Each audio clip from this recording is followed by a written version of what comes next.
are live. Ladies and gentlemen, welcome to the Crypto Gaming Institute podcast. My name is Ben. I'm your host, and today we have the CFO and the CMO of PolyGod, Marcus and Joe. What's going on, guys? How you doing today? Hello, how are you doing? Doing fantastic. Super Great. excited to chat with you guys. I'd love to really dive in here. We have a double interview guest appearance today, so appreciate both you guys for coming out here. Sure, Would love to dive into y'all's stories of how you really got to this point and how you really got to where you are.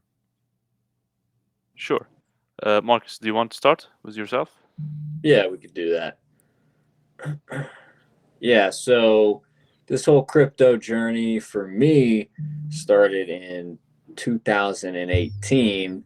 Just, the whole decentralized narrative really inspired because, it puts the power in the people's hands. So that's what got me into crypto. And then I ran into the PolyGod team August of last year. And, that was right when metaverse crypto gaming, it was like going crazy. And really, I come from a media background, a marketing background, and just really was looking for a great quality team to collaborate with in this space. And that's how I started working with the PolyGod team. Awesome. Sure. So I'll introduce myself. I'm Joe, the CFO of PolyGod. So how I started with the crypto space. Um, First, I had and I joined a couple of crypto gaming projects. So just so I can get a feeling of the crypto gaming space. Uh, I've joined a few crypto gaming projects. I've experienced the daily struggle, the daily struggle of every aspect of it, and then I've called George. He's a web developer, and he's now the CEO of PolyGod, and asked him if we can do a crypto gaming, and he was super excited. So we did what we call now as PolyGod. That's awesome. So let's talk a little bit about why you guys were so excited about the metaverse and crypto gaming in the first place. Like, what about it, out of all the different pockets of crypto, like what really attracted you to that? Yeah, so the crypto gaming space in the last year or so was super engaging. The community is very active, so we are very excited to do a game on the blockchain, uh, because we love the fact that the blockchain is decentralized and all of that. Uh, Me and George, we love always watching a Norse mythology themed, series and movies like Game of Thrones and Vikings. Uh, so we thought we'd like to do a game similar to it. So we created what it's now PolyGod. So let me give you a brief about PolyGod. So PolyGod is a virtual game based on the Polygon blockchain. It will allow players to battle each other in an epic PvP conquest fight game. So we're currently building the game on the Unreal Engine 5. The Unreal Engine 5 isn't out yet. It will be out in the end of February, the Unreal Engine 5. So we currently have a couple of Unreal Engine developer and Solidity developers that are currently working on the game. In a couple of months, we will release our simulated version of the game. And after that, in the quarter 4 of 2022, the full game should be out. Yeah, so I just wanted to give a brief description of PolyGod, just so your viewer know what PolyGod is. Sure. Yeah. So let's talk a little bit about this idea of like the Norse and mythology that it's really inspired by. Like, what about it? Like, are you talking like Vikings and ships? And I know you mentioned Game of Thrones. Like, Is there magic? Like, talk us through some of that stuff. Yeah. So our game is, like I said, a North mythology themed game. And if you know the game, what's it called? Clash Royale. It's a mobile game, so it will be similar in the rules side of thing. It's similar to Clash Royale, but with North mythology theme. So it will be like a tower-ish video game where the winners take all. Which player will have to destroy one of the tower or the main two of the three sorry two of the tower or the main tower, which we call the main or king towers. Um, the game will be one versus one player. Uh, the player will have to destroy the king tower, which will be an immediate win. So uh, we will be hosting like your tiers NFT, where you can check them out to by typing polygod.io/collectibles. You can check all of our NFTs. And next month we will be doing the INO. INO is the initial NFT launch. It will be on February 25th. That's the date we're aiming to. And we have planned couple of a launchpad, like the Game Starter launchpad, and we have as well Engine Starter. I think we have NFTB and Pixelverse. That is a couple of name of the launchpad that we're currently looking at to go and do our NFT or INO, the initial NFT launch. Where we will be selling our God tier NFT. The God tier NFT is our highest tier NFT, where they are very limited in quantity, and once they are sold, they are sold. There's there's no minting function for us to be able to mint more. Cool. So, you guys have any gameplay out yet? Yeah. So regarding the gameplay, like I said, George is the CEO and he managed all the gameplay. We're currently doing we already have a teaser out. I can share with you a teaser if you want. It's Sure. the teaser unveiling. It's on the YouTube. I can send you a link if you want. We don't have a gameplay out, like a gameplay, but we have a teaser where we show our uh, uh, the what do you call it? The towers and our uh, NFTs and the character that will be in the 3D the character that will be in the game. Wait, let's see if I can Uh, pull it up. Let's see if I can pull it up. sure. I think I got it right here. Yeah, right now it's the environment. Yeah. Yeah, Sorry. that's the Okay, environment. so we see the environment here. So for those on Yeah, the audio, it looks like there's like a fort with some fence posts yeah, and exactly. some cool graphics here. Okay, so we're thinking in this in this world, um are you controlling how are you controlling the characters? Like, how take me through that, like talk me through the actual gameplay, because that's what I really want to know about. Yeah. um So the player, when we release, of course, the full game and not the simulated version of the game, the full game, the player will be able to choose his own NFT where he can deploy the NFT character into mhm. the game, into the play field. Uh, and the NFT player, let's say he deploys couple of warriors and let's say Thor. Each player will have his own destruction weapon, and he will have to have a strategy to be able to deploy his character, and for his warriors to be able to destroy the main tower, as you see, the king tower or the center tower. Mm. Once the center tower or the king tower get destroyed, he will win the prize pool of the game. So okay, so the player that's attacking well, they're kind of both attacking, but like, are Yeah, they exactly. sending out? They're deciding what troops they want to bring into the battle, Yeah, or okay, What and go ahead. yeah, it's what and when.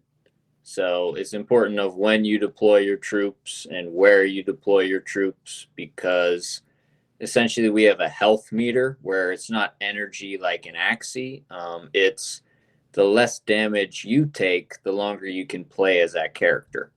So you want to play strategically so that you can take the least amount of damage while still defeating your opponent.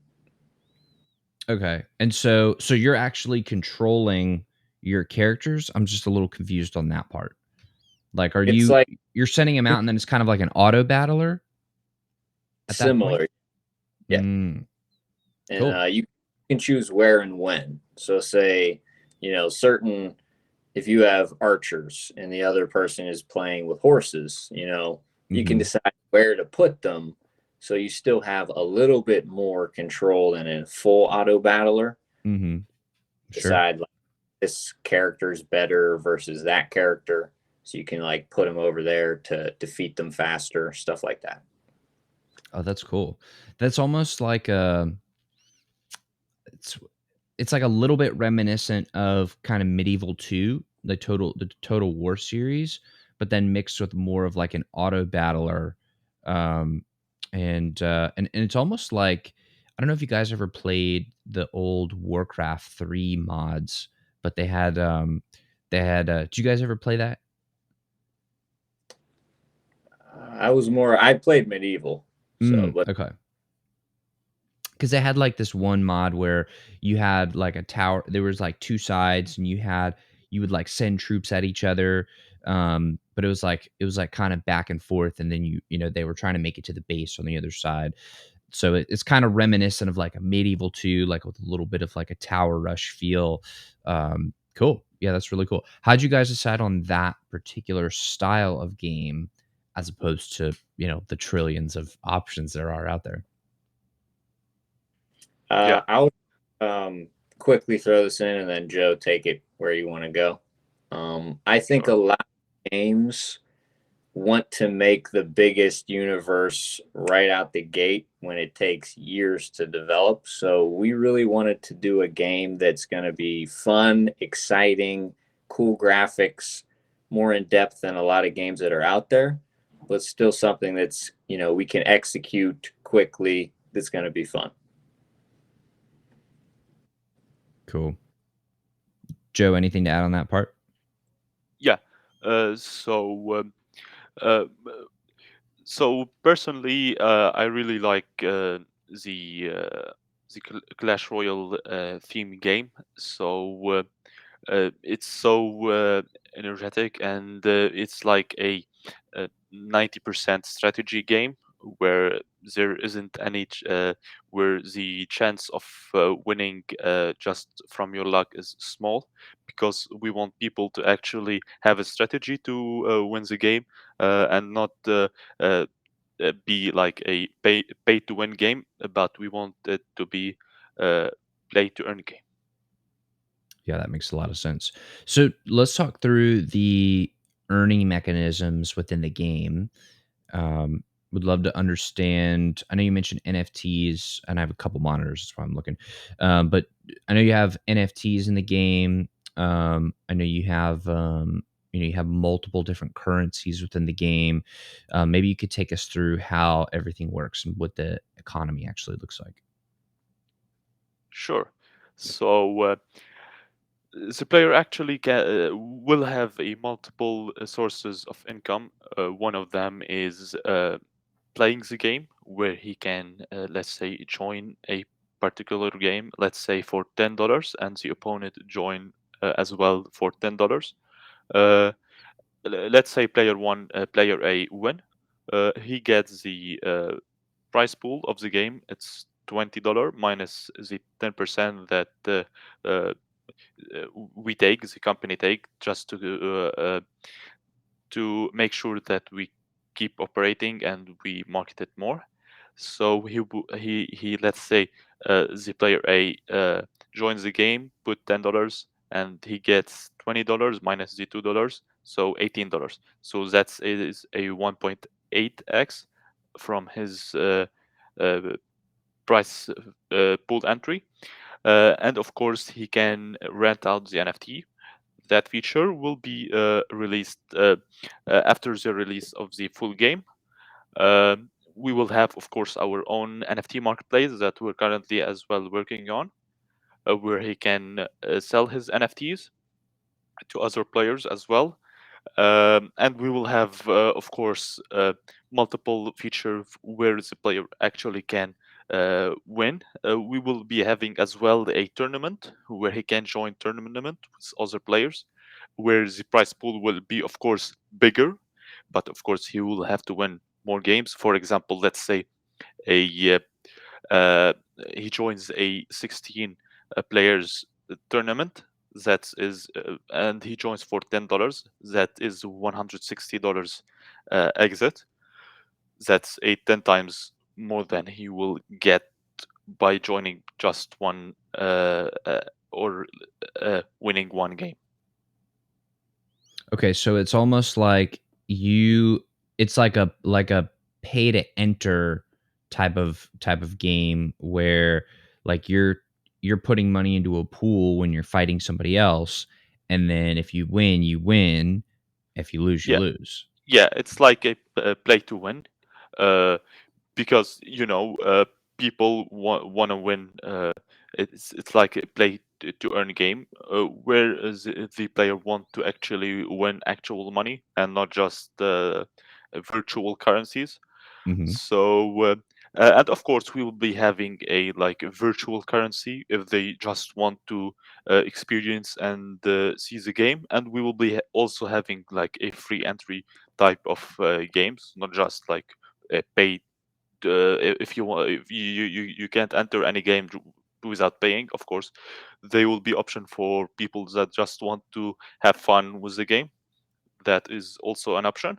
And I want to as well mention that the starter pack will be very cheap. It will be like $20, where the opponent or the competitor, let's say Axie Infinity, charges $200 or something similar just for the starter pack. We want actually uh, we want people to from all sorts of background to join our game, and not just a uh, one demographic to join us. So we're trying our best to um, make it like a global game where everyone can join, and there's no set of financial requirement to be able to join our game. Cool. So let's look at some of these NFTs. Maybe you can talk us through some of Sure, the sure. lore, the ideas behind this, because I'm finding this very interesting. Um, check this out. So we have like all the different characters here. There's some lore. It seems like we're pulling a lot from just what you were saying, like the Norse mythology here. So it seems like these are kind of your champions, or like how do Yeah. these actually fit into the game? So the NFT that you're looking at, those NFT are our God tiers NFTs, the highest tiers that I was talking about. Hmm. We'll be doing the INO, the initial NFT launch on multiple launchpad that will be selling this NFT. And we have couple of events that we hosted. One of them was in the Versace mansion last month, and we have couple of upcoming event. One of them is the Crypto Dubai Expo that we'll be doing. I think it's next month. So, uh, uh, let me describe the current NFTs. It's zero God's tier NFT. You can check. You can hover, let's say, over Odin, where you can see his description and the total supply. For example, Odin is 50, and let's see the hell, its total supply 500. So as you can see, the highest supply is Ector, which with a total supply of just 800. So as you know, 800 is a very small supply. So let's say 10,000 player joins the game. Not everybody will have a God tier NFTs. So the more popular the game get, the more rare this NFT gets. Because Mhm. of course, we will be having like a archer type of NFT, warriors type of NFT, and more and more. I love the artwork here. This one, the monster Loki's like that's pretty badass, but this one's super freaky looking. This one's so evil. Yeah, yeah. So if you like hover over Odin and click more info, I think um, you can get you will have a like a AR experience where you can actually get your phone and scan, let's say, the Instagram where it will take you to a Instagram filter where you can actually experience Odin in 3D mode, where he will be actually doing some fighting scene, I think. So Cool. if you want, if anyone want to check it out, they can easily go on the website polygod.io-collectibles and try it out. Man, this one's freaky. Look at this thing. Who built all the art? Yeah. So these art are from a one of our artist. He's called, I think, Yan. And we have another one that do the 3D character, the 3D modeling, which you can see when you do the AR experience. Um, and we have multiple, and we have another one that do the character for the where he what do you call it? He does the optimizing for the Unreal Engine, so Mhm. we fit all the requirement that they require. Cool. I mean, this thing looks like it just came straight out of my nightmares. Like like, this thing's crazy looking. That's Yeah, the awesome. and Kai Chen who did them, he was on Aquaman doing some work and apparently some Monkey King stuff. So he's definitely he knows how to make it pretty badass. That's awesome.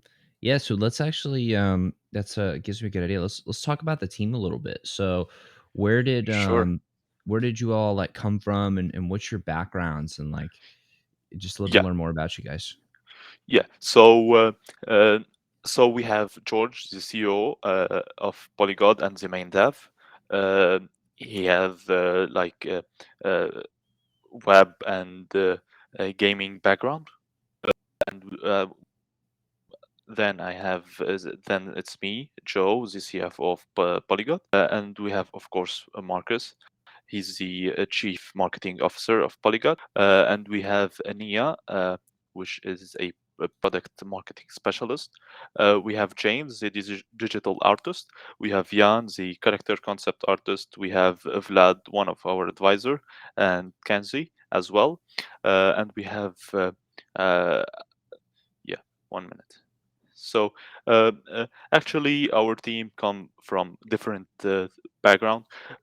We have me. Let's say I'm from Lebanon, and we have Marcus is from the United States, and we have one of our Solidity developer, which choose to not be on the website, is from Canada. So and we have the artist is from actually Singapore. So we have from different type of background. Cool. Right on, guys.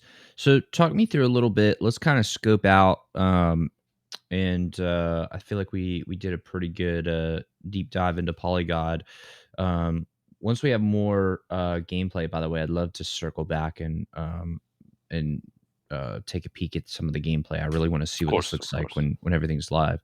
But let's talk a little bit about just crypto gaming in general in the metaverse and like where do you guys think these kinds of things are going? Like, talk to us about crypto gaming as an industry, as an idea, as a concept. Yeah, I'll throw in here where I think that it's going to replace, I'll put that in air quotes, like traditional gaming, mainly because in the long run, it benefits the player more. Like, if you can trade your in-game currencies, trade your characters, in the long run, gamers will get on board. And I think right now, crypto gaming has been really big in some non-Western countries. I'll just put it like that, because currency differences where if you're earning a few dollars on Axie, that's a lot of money for them. But for a Western player, they're mainly just playing for leisure, where we're getting into the point where the games are going to be so much better that they're just funner. Plus, you make money. It's I just think everything's NFTs, like everything's tokens. I mean, McDonald's has their tokens now. It's like, yeah, everything's gonna be it. That's where I'm thinking. Joe, what are your thoughts? Yeah. So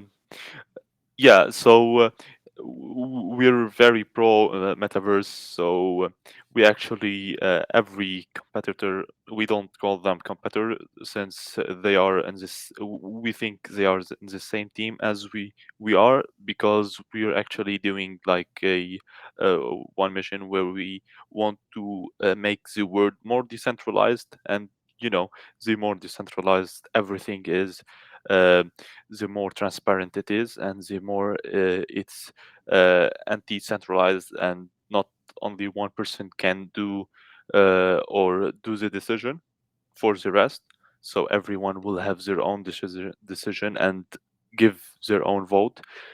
Uh, so yeah. So and I think like Microsoft, acquiring Activision, yeah, that's another big step, and Facebook changing their name to Meta, of course. So you think so? Um, all of this lead to one thing, s- and that's it's we're going to see big changes in the next few years, especially in the gaming world, uh, where it's not like one company that do whatever it want and never listen to what the player wants. So now the player have their own vote and can vote to what they want, and see that in reality. So let's talk a little bit about this idea of decentralization. Obviously, Marcus, you mentioned NFTs. Joe, you're saying like we're all kind of on this collective mission. We're not really competitors for decentralization. What is that like? What's the logical conclusion of that? What does that actually look like when we move forward into when this thing hits scale, whatever that actually looks like? Like, what does that mean at that point? I think it's if you're talking about like macro, right? Yeah. I mean, I think we're getting into the whole like it just leads to everything is tradable, right? Where the time you put into anything, it's like is valuable from like a philosophical point of view. It's like the time you invest in something, that's an investment. So a lot of people play games and they invest this time in this game, and now it's like you can actually exchange that for dollars. So where it's going, I just literally see like everything is going to be tokenized. That's Joe, how about you? Yeah, yeah, exactly. So we're moving into a different type of direction. Uh, I so I see that the more we move forward in the crypto space, especially me being an older member in the crypto space, I've been in it since 2016, but not in a professional way. So I saw the ICO booms in the 2017, and currently and we had like a crypto gaming, and the NFT boom last year, and it's still going. So uh, I think that the crypto space is here to stay. Uh, despite many saying that it's just a hype and it's gonna die. Of course, it's not, because once the people realize that they can do something and have their voice listened and uh, put and cast their own vote, which we are seeing now in the DAO and the governance tokens, where everything is tokenized, and we still have many things that it isn't tokenized, and I think if the governments gets into it, uh, I think we can go to many places. For example, uh, let's say if we can do all the car owners have like their own non-fungible tokens, where they can actually say that is my car. So, but you will need regulation, um, which many crypto enthusiasts doesn't love. But the more we grow, the more that the government will recognize that this isn't going to die and it's here to stay. So we will have to do something about it and get into the action. So, what do you actually think they're going to do about it? Like, do you think they're going to try to outlaw or try to regulate, or do you see? I know I'm asking, pretty big macroeconomic question here. That's it's Yeah, almost impossible for the individual, but like, just what do you see as far as how governments are going to be looking at this and treating this moving forward? yeah. So as you know, once they look at it at the first glance, they think it's just a hype and it's a bubble and it's gonna burst. Uh, and after a few while, they see that no, it's not going anywhere, uh, and we will need to do something about it, because every country wants to be the number one country. So once they see that if they don't get into the blockchain world, they will get behind. Like for example, the uh, every country or developed country, uh, each system are on the internet, and every country that isn't uh, on the internet, it's gotten behind. So if they want, if the countries and the government want to actually stay up front in the race, they will have to get into the blockchain and um, you know uh, start doing, let's say, all the transaction on the blockchain and make it bigger, because once the government get into the blockchain, they will give it a more trustworthy uh, type. But we're still in the first year of the blockchain, like um, Bitcoin is just like 12 or 13 years old. So government takes a lot of years to actually see changes and confirm it, so they can get actually in. What are your thoughts here, Marcus? Yeah, for overall regulation, I'm similar with Joe, as in it's inevitable that they're going to adopt it, because when you ban it, it doesn't stop people from using it. It's how many times has, you know, some of these countries banned Bitcoin and then a month later they unban it and then they ban it again, and then they, like India, they just made it legal, but now it's like 30% tax. And then people are saying, well, they're going to petition the 30% tax. So I think that the governments, they're going to do a bunch of stable coins. They're going to try their, you know, currency as their own stable coin. I think that kind of market of like what's going to be the stable coins of the future is like, is USDC still going to be around, or is it just going to be like US government coin? That's something that I'm not sure of, but I think like Ethereum, Bitcoin, these type of things are not gonna, you can't really stop it at this point. Yeah, that's fascinating and really good news for us in the crypto gaming space, because that means that our native ecosystem seems to be on a trajectory of not being able to be stopped, which is very exciting for us. So let's talk a little bit about just ecosystem trends, what you guys are looking at in the market. It's impossible to be an expert everywhere. So I always like to ask the folks that are really in the trenches and building.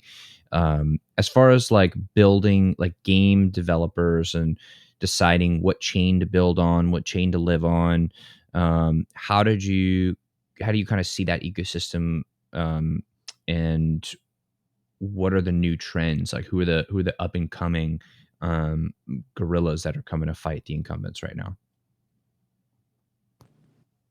I'll just throw in my 2 cents, and then Joe, feel free to take it further. Sure. You know, there's so many smart contract platforms out there right now that are like the next big thing. And so it's hard to say which one's going to be top dog, because, you know, so many's already built on Ethereum, and then we were leaning into, you know, Ethereum style chains with less fees. So Binance is built on Ethereum, Polygon is built on Ethereum, and even though Ethereum has its problems, I don't think it's going anywhere. I think that Polygon is a great solution for less gas fees. And so that's kind of why we decide, at least, you know, how I see it.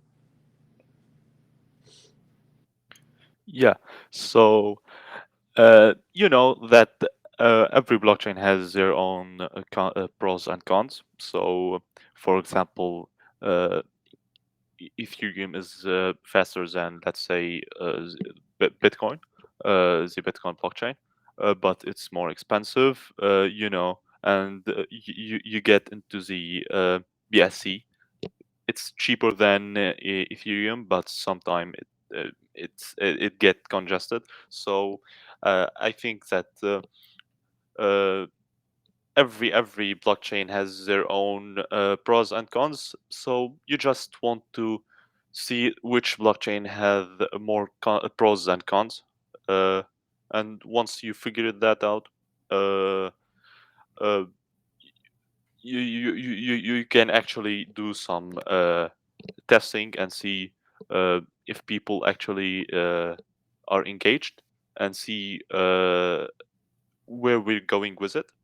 Uh, and for us, let's say PolyGod or any other crypto gaming or crypto game, uh, they if any blockchain uh, gets popular, we can easily integrate to it. So that's not a big challenge for us. So yeah, that's my 2 cents.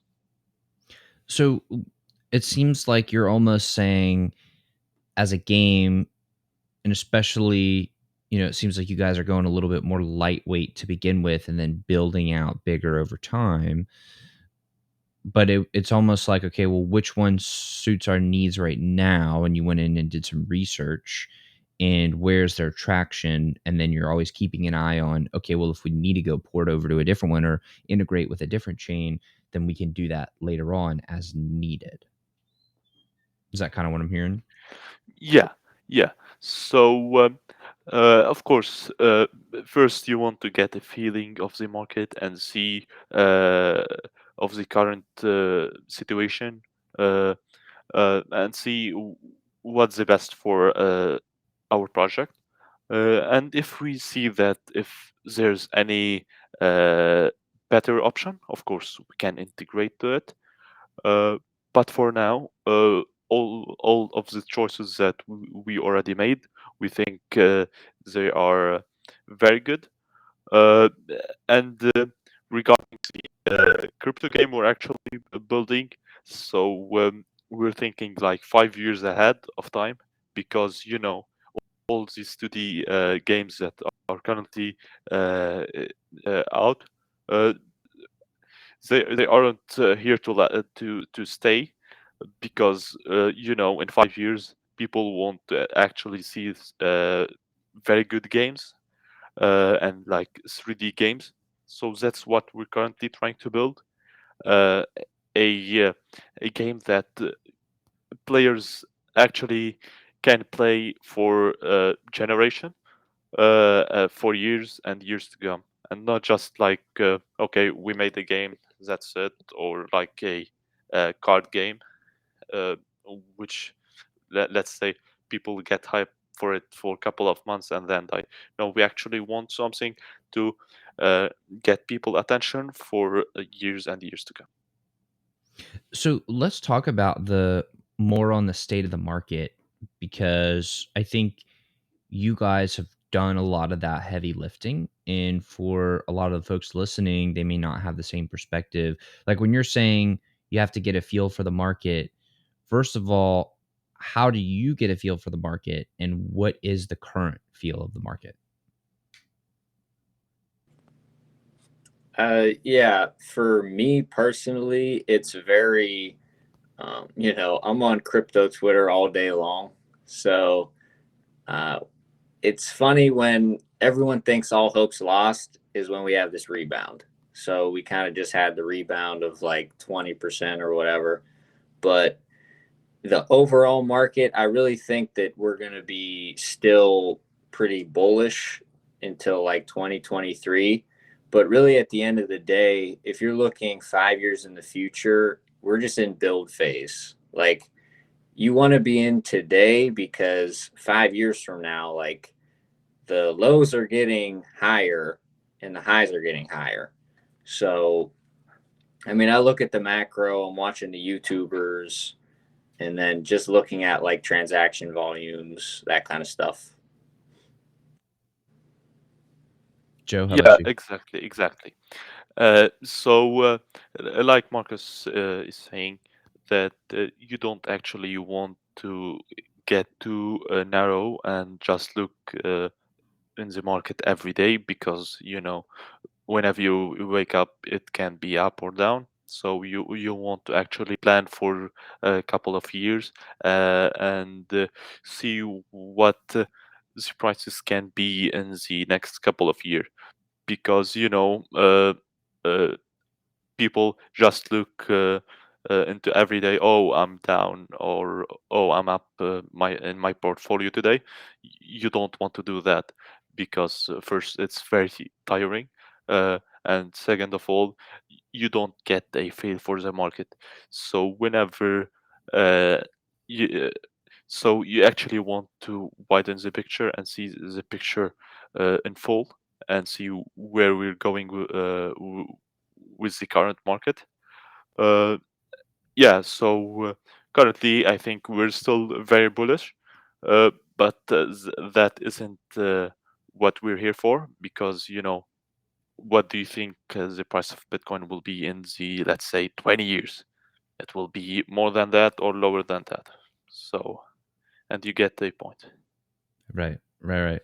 So when you guys are thinking of, and I kind of want to jump back for a second and talk about chains, because one thing that I'm seeing that I'd love your guys' take on is there's been a rise of a bunch of different L1s, and we've seen AVAX, we've seen Solana, we've seen um, Phantom, all kind of rise up last year as some of the big winners.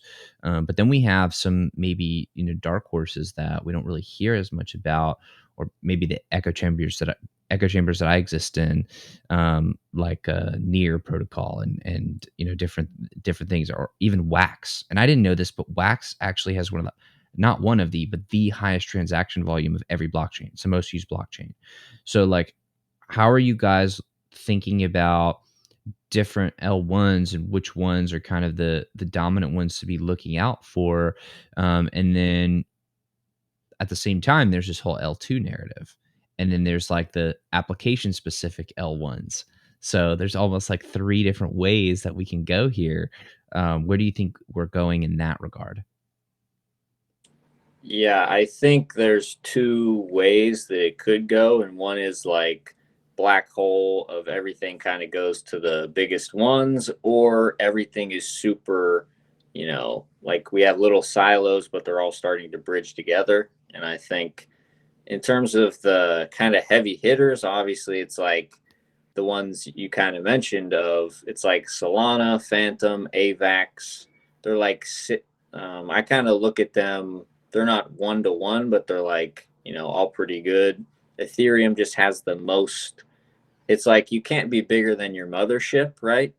So if you're gonna choose something to build on, it's like what has a lot of value already like in it in terms of like market cap, like you said, transaction volume, and because if you're building on something, you're not going to get bigger than the thing you're building on.